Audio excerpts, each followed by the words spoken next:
The house was lit, but it wasn't alive. Strings of tiny bulbs trembled along the balcony rail, blinking in polite rhythm. A choreography of electricity pretending to be flame. Amanda Warren stood by the window, her reflection overlapping the world outside. In the glass, she could see both faces, the one she wore now, and the one her mother once carried when light meant prayer, not decoration. The heater hummed softly, trying to imitate life. The air smelled of detergent in distance. Every surface shone, but none remembered touch. Her mother would have called this progress. A life clean enough to be photographed, quiet enough to forget. Amanda called it comfort, though some nights it felt more like frost. She rubbed her arms and looked around. The light of the television flickered faintly from another room, a colorless ghost of celebration. Outside, laughter burst from the neighboring houses, the kind that comes from large dinners and full hearts. Wind brushed against the glass, carrying a faint echo of firecrackers. Even the air seemed to be trying to remember something. She adjusted the last lamp on the mantel. Perfect symmetry. That's how she liked it. Her mother, Anaya, had believed symmetry invited the gods. Amanda preferred it because it stopped her from thinking. Straight lines were safer than feelings. Every Diwali, she told herself she wouldn't notice the absence. But absence was clever. It lived in details, in the untouched bowl of sweets, in the hollow hum between the walls, in the faint shadow of smoke she could almost smell. Then, the sound, faint but unmistakable. The scratch. A single quick S, like a matchstick gasping for air. Somewhere near the back porch. The sound reached her body before her mind. A soft shock of recognition that made her throat tighten. She turned. Nothing. Only the glow from the fairy lights and the slow beat of her own heart. Still. The scent followed. Faint smoke. A memory of cardamom and oil. Of clay lamps burning through silence. She closed her eyes. For a moment she saw the old house. The one on Maple Street, where her mother used to light the lamps in secret. The neighbors never knew. Diwali wasn't something you announced. It was something you hid. Anaya had crossed oceans for a quieter life, leaving Jaipur for Boston, saris for sweaters, Sanskrit lullabies for English grammar. Her new neighbors offered cookies at Christmas, and said her name slowly, as if tasting it. Nay, nya. By the third winter, she had stopped correcting them. Amanda remembered her mother's first American Diwali, a single candle hidden behind the kitchen curtain. No oil, no wick, just wax and fear. Her father had smiled kindly, said, "We have Thanksgiving next week. Isn't that enough?" Anaya had nodded. That night, Amanda had found her mother kneeling beside the sink, lighting the candle with trembling hands. The flame bent, and for a second, her eyes glowed like two prayers refusing to die. She could still see it, the tiny kitchen, the yellow tile counter, her mother's hand shielding the flame when the doorbell rang. Her father's voice from the hallway. "Honey, it's the neighbors." And just like that, the candle vanished behind the curtain. Amanda had felt something then. A silence that hummed louder than words. When the neighbors left, her mother smiled again and said nothing. But Amanda found the burnt match later in the sink. She slipped it into her pocket, not knowing why. She kept it for years, until the smell of sulfur faded into memory. The present returned with the sound of laughter outside. Children setting off sparklers. Their joy filled the street with gold dust, tiny explosions of belonging. Amanda smiled faintly, but it didn't reach her chest. It was the same smile her mother had used when explaining Diwali to teachers. It's like Christmas, but different. Different meant invisible. The phone buzzed once on the counter, a message from the neighbor. "Happy Diwali, Amanda." She typed "thank you," and didn't hit send. The words looked foreign on the screen, like they belonged to someone else's memory. She stood up. The floor felt cold even through her socks. She crossed the room slowly, pausing by the shelf of family photographs, black frames, polished glass, smiles that had learned to behave for the camera. Her parents on their wedding day.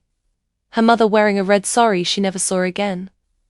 Her father young and proud, already half-shadowed by the American dream. The heater clicked off again. The silence that followed was heavy, almost kind. Amanda walked to the kitchen, meaning to warm her tea, but instead opened the drawer where she kept things that didn't belong anywhere else. Receipts, dried petals, a lighter she never used.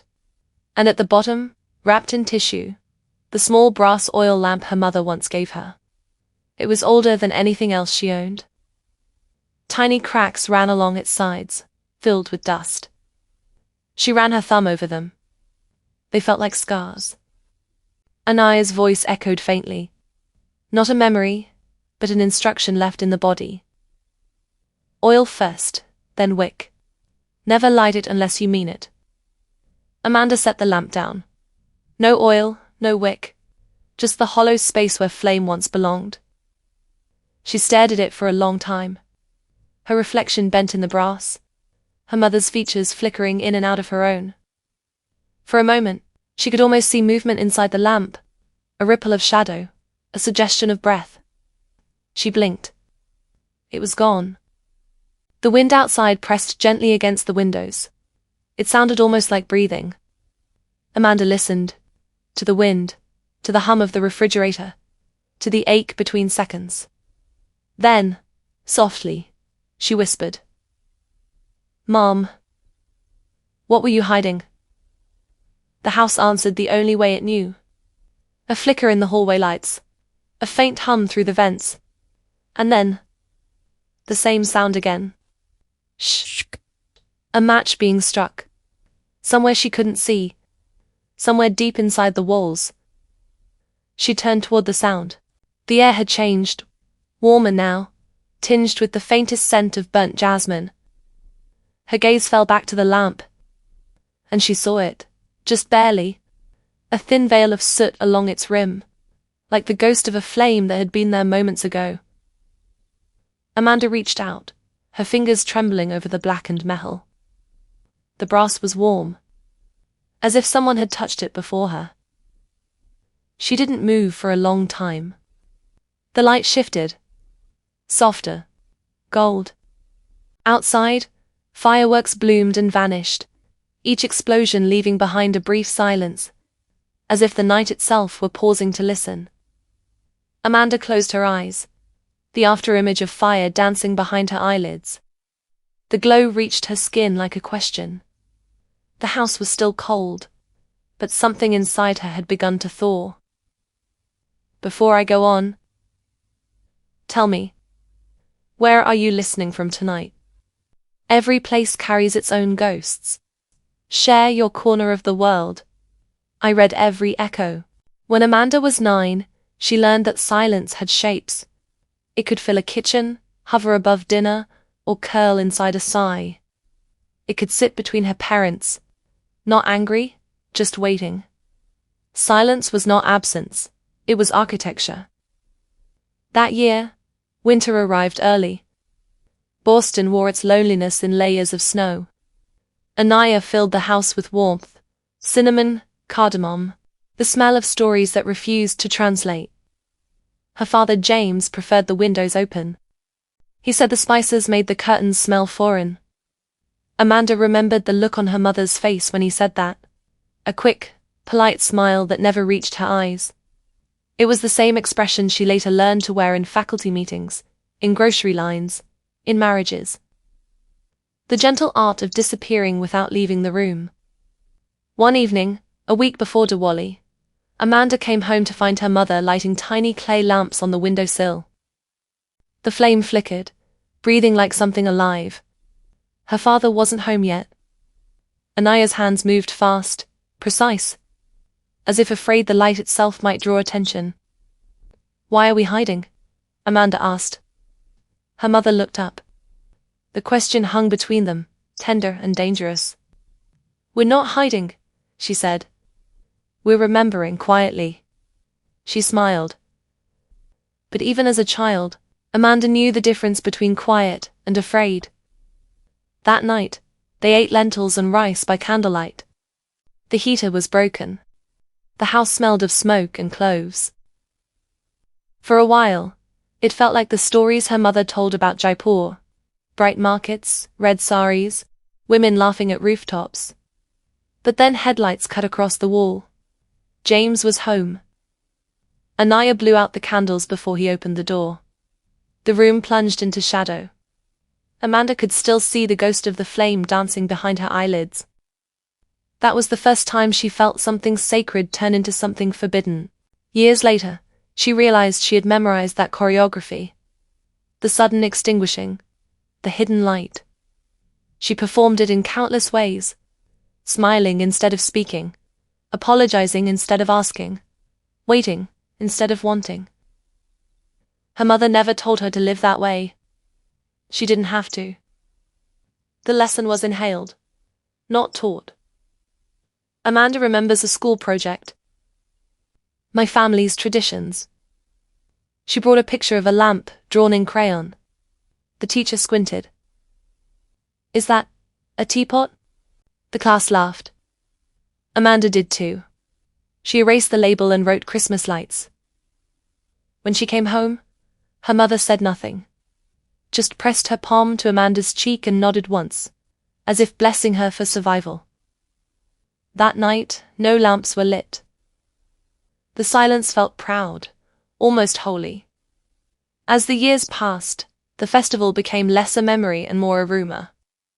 Anaya stopped mentioning it altogether. She volunteered at church, joined neighborhood dinners, learned to bake pies. Every trace of India was stored in a single box: brass lamp, silk scarf, old letters, hidden in the back of a closet. Amanda grew up believing that assimilation was gratitude. To be loved, one must first erase the edges. Now, decades later, standing in her own kitchen, Amanda recognizes the script, the symmetry, the perfect surfaces, the inherited hush.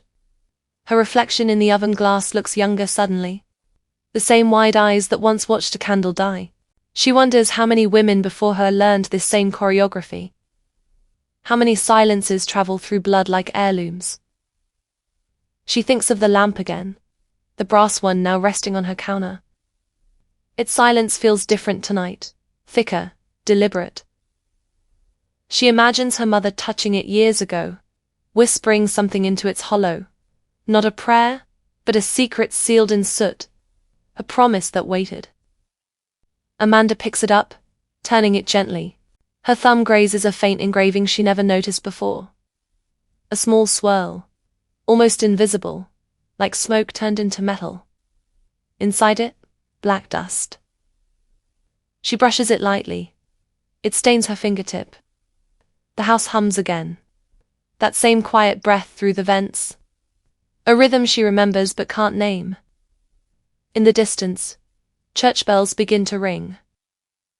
They don't belong to her religion, but they always arrive on time, echoing through the winter air like permission. She listens to them, realizing they sound almost like temple bells if you stand far enough away.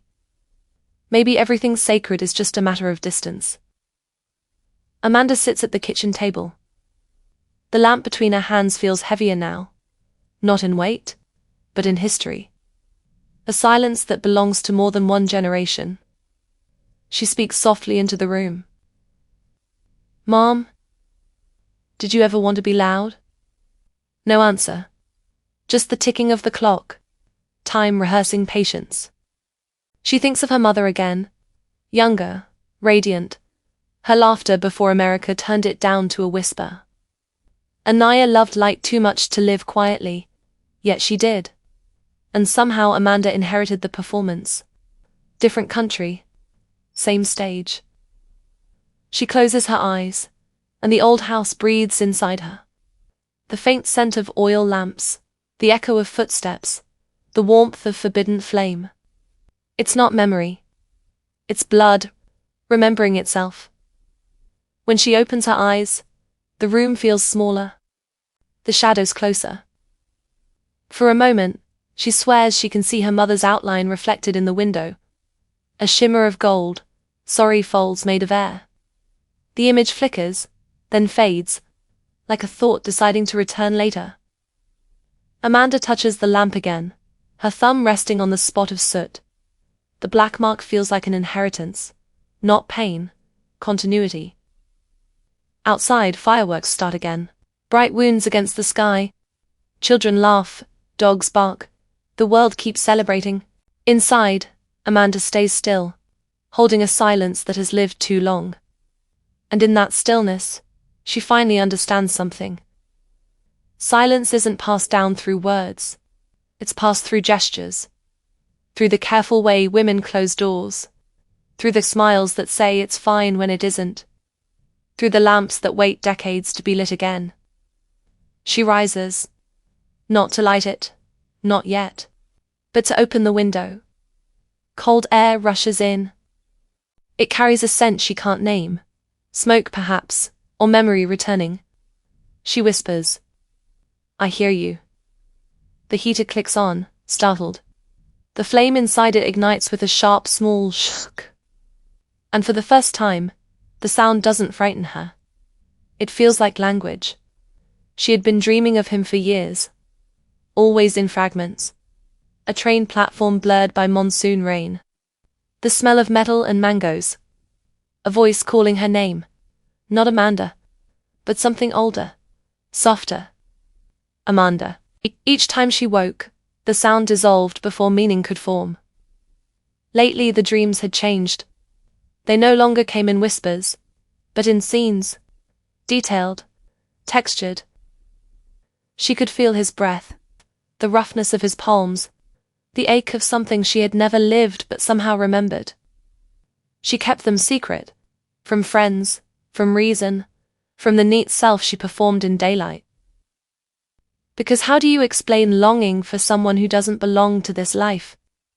The night before the dream turned real, she woke with her hand resting over her heart. Warm, alive, like she had been caught mid-embrace. The house was dark, except for the small pulse of the streetlight outside. It flickered once, twice, then steadied. She lay there listening to her own breathing. The room felt crowded, not with ghosts, but with presence. Something unseen, watching gently, as if waiting for her to open her eyes. Amanda whispered, "If you're real, come as light." The next morning he did. It wasn't magic. It was mundane. A grocery store aisle, the section where imported teas sat beside cereals and cheap incense sticks. She turned, and there he was. Older, yes. Grey threaded through his hair, a map of time carved into the lines around his mouth. But the eyes, the same impossible familiarity, like remembering a melody before hearing it. He began, then stopped. Her name felt fragile in the air, like it might crumble if spoken fully. They stood there too long. The hum of refrigerators, the faint scent of cardamom, the world pretending to continue. Finally he smiled. It wasn't joy, it was recognition. And something inside her, buried beneath decades of control, exhaled. They spoke as people do when the soul has already finished the conversation. Simple words. Weather, work, time. But beneath each sentence, an ancient dialogue stirred. It wasn't about catching up. It was about remembering. His name was Daniel, once a classmate, once a maybe. When they were 20, there had been a summer of almosts, shared essays, long stares, the scent of rain through library windows. Then life folded differently. She married. He moved away. They never said goodbye. They simply obeyed gravity. Now he stood before her again, holding a box of tea she used to buy when her mother was alive. He laughed softly.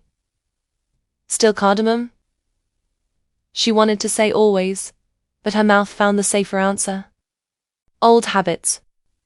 They walked to the parking lot together. The afternoon was bright but cool, the kind of light that hides nothing. For a moment they didn't speak. Silence between them didn't feel inherited. It felt chosen. A pause that held potential, not shame. Then he said, "You used to hum when you worked. Still do that?" Amanda shook her head. "I stopped hearing the tune." He smiled sadly. Maybe it stopped waiting. Something in her chest cracked open. A soundless fissure. Not pain, not regret, recognition. As if every cell in her body had just remembered warmth. That night the dreams returned, sharper now. The same train station, but this time she saw his face clearly. He wasn't calling her. He was waiting. The sky above them burst into light, fireworks without sound. And behind them, the old house, her mother's silhouette in the window, watching. Not judging, witnessing. Amanda woke trembling. The air smelled faintly of smoke again. Not from outside, but from within. She touched her chest. It was hot, as if she had swallowed a small sun. In the mirror, her reflection looked unfamiliar. Not younger, freer. Her skin glowed with something not entirely explainable. Desire, yes, but braided with grief, nostalgia, and something beyond language. A kind of return. Days passed. They began to meet for coffee, for walks. Nothing happened, yet everything did. Every glance, a spark. Every silence, a confession. He spoke of his late wife. She listened. She spoke of the way silence grows between people like ivy, beautiful, until it suffocates. He nodded, as if she were reading from his own unwritten diary. Sometimes, as he spoke, she'd drift, not away, but through. She'd see her mother at the kitchen window, lighting the hidden candle. She'd hear that same shk, the match igniting. And she would feel it. The same warmth traveling through her veins, rising to her face. She began to understand. This wasn't just attraction. It was the unfinished sentence of her lineage. The flame her mother never let live had found its way back, disguised as possibility. One evening, Daniel walked her to her car. The sun had already set. They stood in that fragile twilight between day and night, talking about nothing that mattered and everything that did. He brushed a strand of hair from her face, a gesture so simple it nearly undid her. For a second, she wanted to step forward, to cross that invisible line between memory and courage. But instead, she smiled. The old choreography. The same inherited restraint. He seemed to sense it. He didn't press. Just said, "You don't have to rush what already exists." And somehow, that sentence stayed. It echoed through the drive home, through the turning key, through the first breath in her empty house. She walked to the kitchen, still trembling. The lamp waited on the counter, untouched since the night of soot. In its hollow the air seemed warmer. Amanda sat before it, whispering to no one. I met him again. The heater clicked on. The sound was sharper this time, not echo, but answer. And for the first time in her life, she didn't silence it. If this moment reached you, let it echo. Like the video. Not for the story, but for the truth inside it. Perfeito. Sigmund in fronti. The sandal per parterre of the Jeju encounter of Vadipartse. Guilt didn't arrive as a verdict. It drifted in as scent. Jasmine, faint and stubborn, clung to her scarf after the walk with Daniel. Amanda held the fabric to her face and felt the past lift its head. Memory doesn't knock. It perfumes the room and waits. That night, she tried to fold the evening into the familiar drawer where she kept safe things. Tea, emails, the check she meant to deposit, decoration of normal life. But the drawer refused to close. A strand of something warm tangling in the hinge. She left it open and turned off the kitchen light. In the bedroom, she sat at the edge of the bed, like a witness to her own pulse. The house breathed around her. Heater, vents, the soft electric sigh of a refrigerator. Domestic weather. She had built a world where nothing surprised the air. Tonight, the air leaned closer. She reached for the photograph on the nightstand. James, smiling from a summer that no longer existed. The kindness in his eyes still did. It lived inside her like a promise she had honored even after the ceremony ended. Grief is not a chain, she whispered. But some days it wears one. She placed the photo back, carefully aligned with the wooden frame's edge. Straight lines as prayer. She rested her palm over her sternum until her breath obeyed. It didn't. It rose, then rose again, as if the body had remembered a tide. In the mirror by the closet, she caught a glimpse of herself, and paused. Not vanity. Audit. Was there betrayal in a glow? Could skin confess what lips never said? She leaned closer, searching for a language that would absolve and permit at once. The scent returned. Jasmine, not from the scarf now, but from the hallway. She stepped toward it. A small swath of shadow moved across the floor, like a veil learning to dance. Her heart tripped. The old choreography wanted to start, extinguish, tuck, deny. But somewhere, another music played. She found the lamp on the kitchen counter where she had left it, the soot at the rim, a quiet crown. She traced it with the pad of her finger until black stained the whirls of her touch. Evidence of a flame that might never admit itself. Guilt arrived then, but not as accusation. As choice. 2 chairs at a table. One for the life she kept immaculate. One for the life that had learned her name in the dark. She thought of her mother's hands. Not the trembling. The gentleness with which they placed boundaries like lace over desire. Love was not absent in that house. It was obedient. Amanda poured water into a pan, set it to boil. Cardamom pods waited in a small jar. She crushed 2 on instinct. The aroma rose, a tide of sweetness and heat. She closed her eyes. For a moment, she was 9 again, perched on a kitchen chair, while Anaya told stories that slipped out of English whenever they neared feeling. The doorbell had rung that night. A neighbor's pie, laughter at the threshold, a joke about spice and snow. Her father's voice, careful hospitality. Anoya's smile, perfect translation. And the candle behind the curtain, forced into stillness, until the house could be American again. The water bubbled. She turned off the flame, and left the pan to steam. It felt almost wicked to let heat escape without purpose. She lifted the lid, and let the kitchen breathe. Guilt took a seat beside her. Not heavy, insistent. It asked the question she had practiced avoiding. Is love unfaithful, if it arrives after vows end? She thought of Daniel's hand brushing her hair. The gentleness that contained decision. A man who had also buried time and learned to walk beside it. What frightened her wasn't the touch. It was the permission embedded in how carefully he waited. In the living room, the fairy lights blinked a fraction out of sync. A slow heartbeat against glass. She stood in the doorway and watched the room balance itself between day and night. The city beyond the window stitched noise into distance. Somewhere a siren, somewhere a laugh, somewhere the small animal of loneliness curled and slept. She spoke aloud, and the room did not flinch. I am not leaving my past. I am letting it stand where it belongs. The sentence surprised her with its own clarity. Words that didn't ask for permission. They described a placement. That was when the other voice arrived. Quieter. Older. The one that knew the kitchen in Jaipur better than the one in Boston.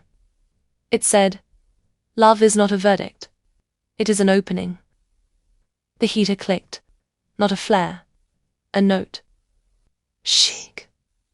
She didn't move. She let the sound travel through the house and return to her ribs. Language through metal. Her phone lit up on the counter. A message from Daniel. No pressure.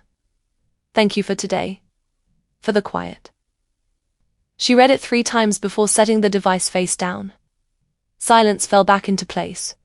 But now it had edges softened by warmth. She thought of calling her daughter. Explaining nothing. Asking for nothing. Just letting the voice of someone she created remind her that life continues without permission slips. Instead, she reached for the drawer of items without a category. Receipts, dried petals, that lighter still unused. Not tonight, she told it, meaning the flame, meaning the confession. The scarf still held jasmine. She hung it on the chair and sat before the lamp as if attending a small theater where the actor might never appear. She tried to pray. No words came. So she made an inventory. My mother taught me to lower the light when company arrived. I learned to lower it even when I was alone. I have been careful with brightness. I have been faithful to absence. I have been good at calling cages by gentler names. The bulb on the mantel hesitated. For a second it looked like fire. Then it remembered electricity and returned to its appointed glow. Guilt pressed again. Softer now. It asked different questions. If joy comes without audience, is it less true? If grief taught you a boundary, must you keep it after the lesson ends? Amanda remembered cleaning out the closet after Anaya died. The box with the scarf, the lamp, the letters. She hadn't opened the letters. She told herself grief would prefer mystery. But the truth was smaller. She feared a mirror. She stood and walked to the hallway where the box waited on the top shelf, behind a stack of blankets she never used. She touched the cardboard as one might touch a sleeping animal. Not yet. Not his refusal. As promise. Back in the kitchen, the tea had cooled. She drank it anyway. The cardamom tasted like courage diluted by time.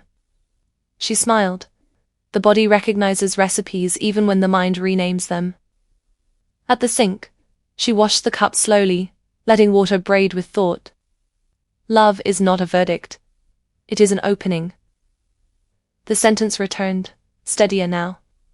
She dried the cup and placed it upside down, a small temple of glass. She placed her palm over the lamp. Not to claim it. To greet it. Her skin warmed. She felt the shape of the sat as if it were writing. Not legible. True. On the street a firework cracked open the night and fell in gold. She flinched and then didn't. Her mother's voice used to say, "Safety is a smaller word than peace." Amanda answered quietly, "Peace is a larger word than permission." She turned off the living room lights one by one until only the kitchen lamp, the electric one, remained. The house settled. Even the guilt grew drowsy. At the bedroom door she paused. Her gaze returned to the counter, to the brass mouth waiting, to the scarf breathing jasmine. She didn't pick them up. She didn't put them away.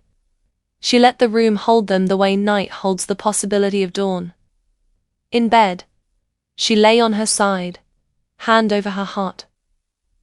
The body repeats what it trusts. Her breath slowed, then deepened, then found a rhythm that did not negotiate. When sleep came, it didn't erase anything. It arranged. Dreams built a table and set 2 cups upon it. One for the life kept immaculate. One for the life learning to sing. Somewhere in the house, the heater answered itself again. A small, bright consonant. Shh. The sound did not accuse her. It crowned her with a heat she didn't have to hide. And in that tender warmth, a thin thread loosened. The one that tied her to the old choreography. Not broken. Unknotted. As if a hand she had never seen had finally stopped pulling. When morning approached, the guilt had not vanished. It had changed density. It smelled less like jasmine and more like rain. water that leaves the air softer after it passes. She woke with the sense that forgiveness had entered the house without asking for a stage. Not forgiveness for loving. Forgiveness for having called love a trespass in the first place. She sat up. The window was pale with beginning. Somewhere below, a neighbor's lamp still burned. The street wore last night's sparks like forgotten jewelry. Amanda stood and walked toward the day. She didn't plan a confession. She planned a listening. The box on the closet shelf waited. The soot on the lamp waited. The jasmine on the chair waited. She smiled, small and honest. Waiting, she realized, is not the same as hiding. And for the first time, the day did not ask her to choose. Morning did not arrive. It unfolded. Light seeped in from the edges, shy and deliberate, like memory testing permission. Amanda woke before the alarm, her hand already reaching toward the place her heart had been burning.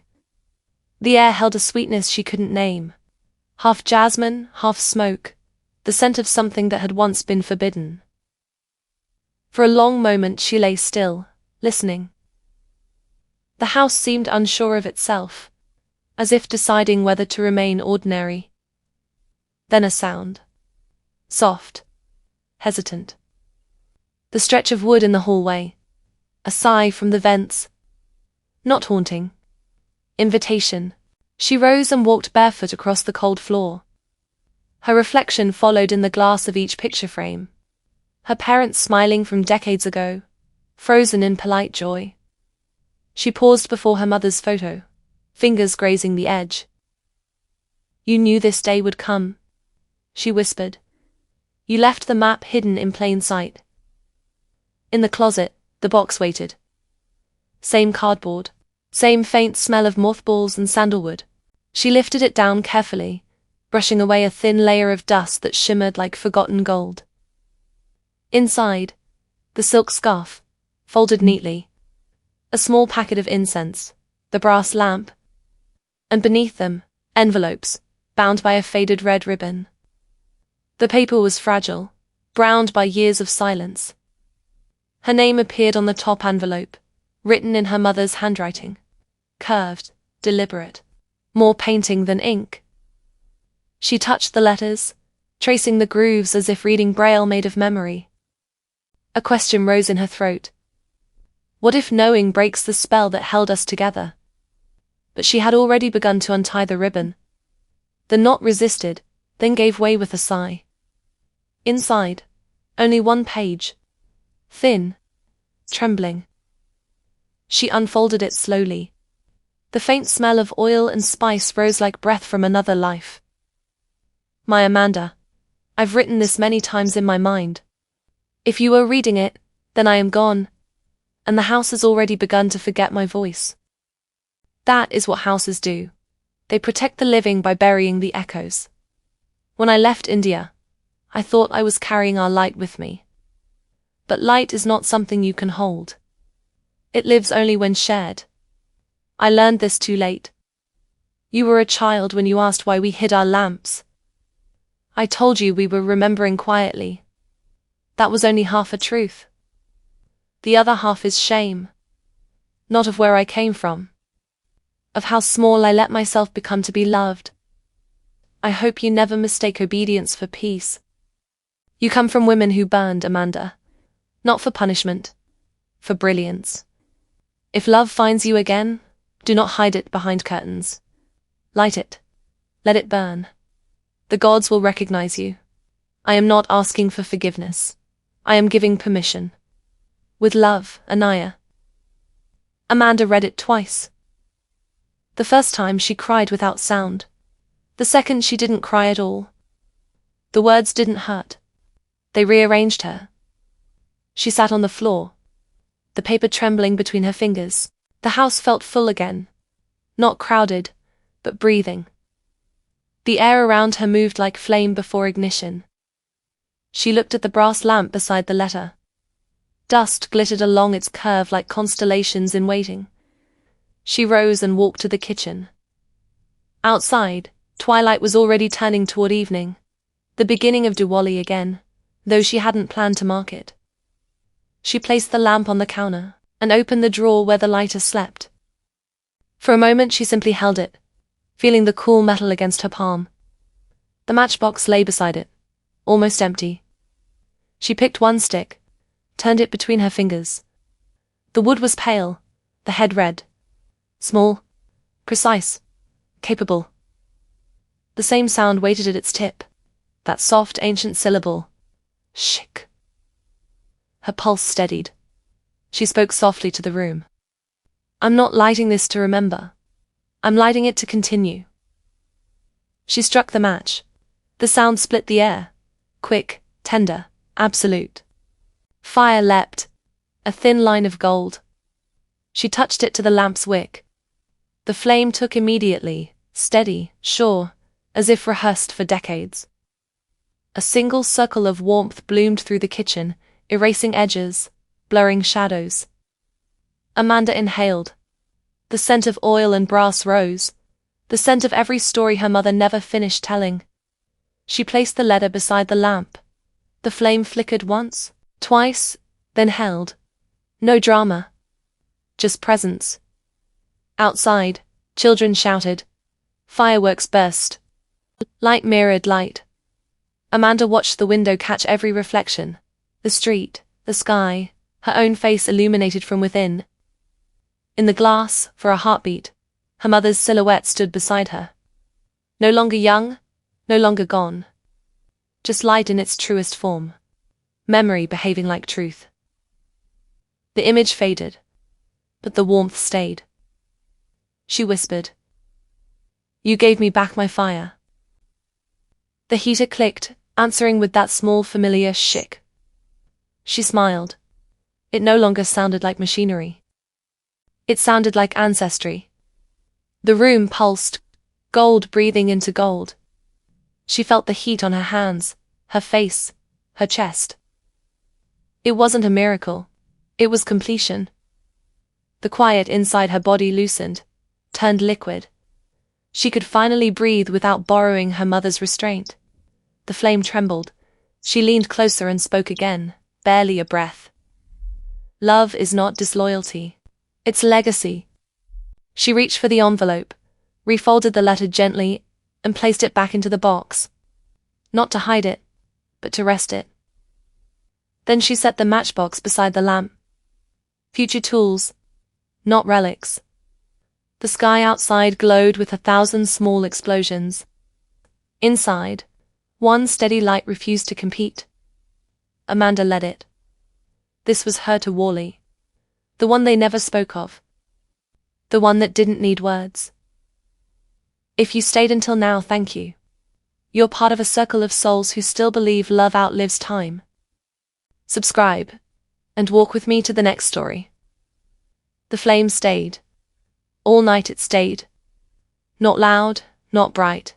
Steady, breathing, aware. It didn't dance like in stories. It listened. And in its patience, Amanda felt something rearranged behind her ribs. She sat on the kitchen floor, back against the cabinet, knees drawn in. Her hair smelled of smoke and cardamom. Her hands rested open on her lap, palms faintly golden in the lamplight. There was no urge to speak, no prayer to recite.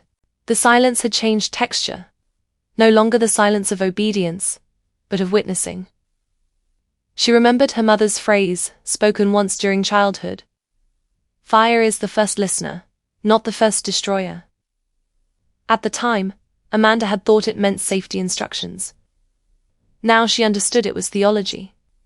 The flame wasn't asking for sacrifice. It was waiting for truth. Memories rose like small sparks. Anaya kneeling by the sink, whispering to a candle. Her father smiling, unaware of the parallel universes unfolding in the same house. The little girl hiding a burned match in her pocket, certain she was protecting something divine. The air shimmered faintly, the way heat blurs shape. She felt her pulse slow to match the lamp's rhythm. Each exhale met its glow. Each glow answered her breath. She whispered, Is this what you meant, Mother? That light only becomes holy when it listens back? A small hiss answered. Not mystical, mechanical. The heater again. But now even its ordinary sound carried kindness. She thought of Daniel, his hand brushing her hair, his message from the night before. She hadn't replied. And yet somewhere in the quiet, his presence lingered. Not as absence, but as continuation. Love, she realized, didn't need to arrive at the cost of another. It needed to be received without apology. She lifted her gaze to the window. Dawn was beginning to unfasten the horizon, blue softening into gold. The city below still slept, but the air held that expectant hush between darkness and birth. She stood slowly, her knees stiff from hours on the floor. The lamp's flame leaned toward her movement, as if aware of the body that had kept it company. The letter lay folded beside it, pale against the counter. Amanda brushed her fingertips over both, flame and paper, realizing they had become the same thing. Both containers of transformation. The kettle whistled faintly on the stove. She poured water, added tea leaves, crushed cardamom. The scent rose again, soft and precise. She smiled. The ritual continued, now rewritten. This time she didn't hide it. She opened the kitchen window, letting the smell spill into the morning. A bird called from somewhere near the maple tree. Another answered. The day, it seemed, had been waiting for her permission. She carried the cup back to the counter, sat again before the flame. Steam lifted like prayer without words. The fire seemed to move closer, though it hadn't. Amanda leaned in and said softly, I understand now. The words felt both hers and not hers, a duet across time. The heat touched her face like a hand that blesses without claim. Every muscle in her body released the posture of generations, the quiet contraction taught to women who loved in secret. For a moment she thought she saw her mother in the corner, not as apparition, but as shimmer. Not looking at her, but through her, the way light looks through water. Anaya's outline flickered, patient, proud. Her voice, not sound but impression, filled the air. Fire does not forgive, Amanda. It remembers. And she understood, remembrance is forgiveness. Because to remember with love is to rewrite what was once pain. She lifted the cup and toasted the empty room. To every woman who mistook silence for devotion, she whispered, to every lamp that waited. The words moved like smoke, curling around the flame before dissolving. A tear fell, caught the light, and vanished into the floor. It wasn't sorrow. It was translation. Grief. Learning the language of gratitude. Outside, the first sunbeam reached the window. It touched the lamp, then her hands, then the letter. Light meeting light. Amanda reached for the switch and turned off the electric bulbs. Only the real flame remained. The house for once didn't seem to mourn its past. It simply stood. A vessel finally filled. When the tea was gone, she carried the lamp to the center of the table. She placed beside it a single empty cup, as if inviting the unseen to drink. Then she whispered, Thank you for speaking gently. The flame leaned once more, then steadied. She felt, rather than heard, her mother's final echo. You listened back. Amanda walked to the front door, opened it. Cool air entered like new breath. The city shimmered, washed clean by morning light. Her scarf still smelled of jasmine, but now it was no longer guilt. It was signature. She stepped outside, the cup of warmth still inside her chest. Somewhere down the street, children were already setting off leftover fire.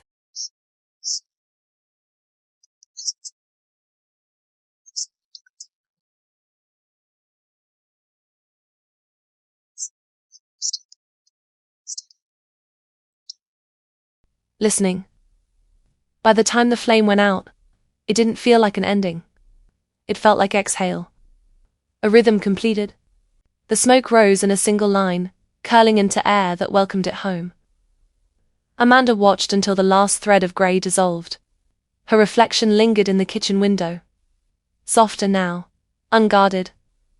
The kind of face that no longer needed to perform calmness. Peace, she realized, was not quiet. It was inclusion, a harmony that allowed every sound to belong. The day stretched open. Light spilled across the table, settling over the letter, the lamp, the empty cup, none of them sacred, all of them changed. She touched each gently, the way one touches survivors. Then she began to move through the house, room by room, opening curtains, pulling the world inward. The old photographs caught the new sun, her parents on their wedding day, the smile that once meant hope. Her own childhood grin, missing teeth, hands sticky from sweets. The glass over each frame gleamed briefly, then steadied, as if bowing to what had been forgiven. She whispered, "Thank you for teaching me both. The silence, and the way out of it." In the bedroom, she changed the sheets, opened the window wide. Cold air rushed in, alive and clean. It smelled of morning and wood smoke from somewhere far away. Someone else's fire still speaking the same language. She laughed softly at the thought. Perhaps all warmth is communal. The scarf still hung on the chair. She lifted it, wrapped it loosely around her neck. The faint trace of jasmine remained, but now it mingled with the smell of her own skin. No longer inheritance, integration. Later that afternoon, she walked to the park near the river. Leaves crackled underfoot. The air tasted of copper and rain. Children ran past with sparklers left from the night before. Amanda smiled at their noise. Not the fireworks, but the laughter that followed them. Proof that joy repeats itself, even when no one teaches it. She found a bench by the water and sat. The river shimmered. Brown, silver, alive. Sunlight broke into small shards across its surface. Each fragment a private Diwali. She remembered her mother's words from the letter. "I am not asking for forgiveness. I am giving permission." The phrase moved through her again, slower this time, like a second heartbeat. Permission. To love again. To rest. To stop protecting pain as if it were heritage. She closed her eyes and let the sound of the river braid with her breath. The same sound, she realized, as the flame. That quiet shik turned into liquid form. Fire remembered as water. Opposites no longer fighting, just elements returning to balance. When she opened her eyes, the sky had turned to gold. A small heron stood at the edge of the bank, motionless.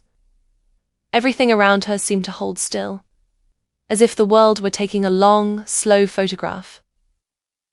For once, she didn't look away. Stillness no longer frightened her.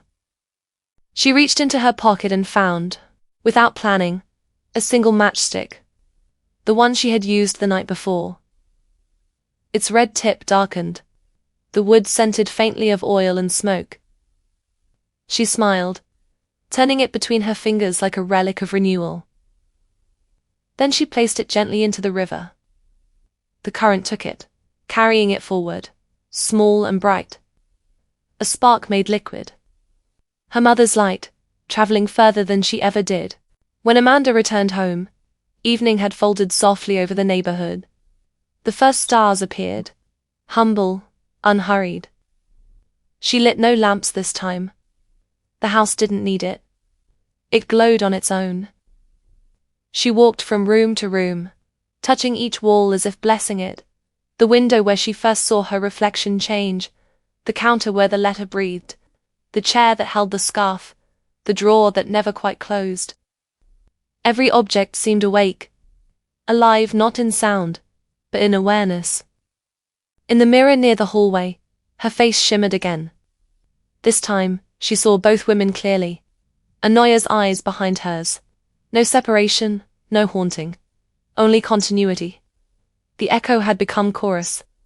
She poured herself a final cup of tea. Cardamom and honey. Simple, fragrant, whole. She carried it to the table, sat beside the lamp. It was cold now, but still beautiful.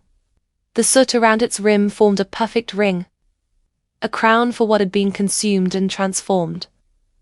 Amanda touched it lightly. Not to relight it, to acknowledge it. We kept the light, she whispered. We just stopped hiding it. The house answered with a soft creak, the kind of sound wood makes when relieved. Outside, a neighbor lit one last firework, a slow, golden bloom that rose and hung before dissolving into night. Its reflection spilled across her window, a brief halo. Then darkness again. Kind, embracing. Amanda leaned back in her chair, closed her eyes. No anticipation, no fear, only presence.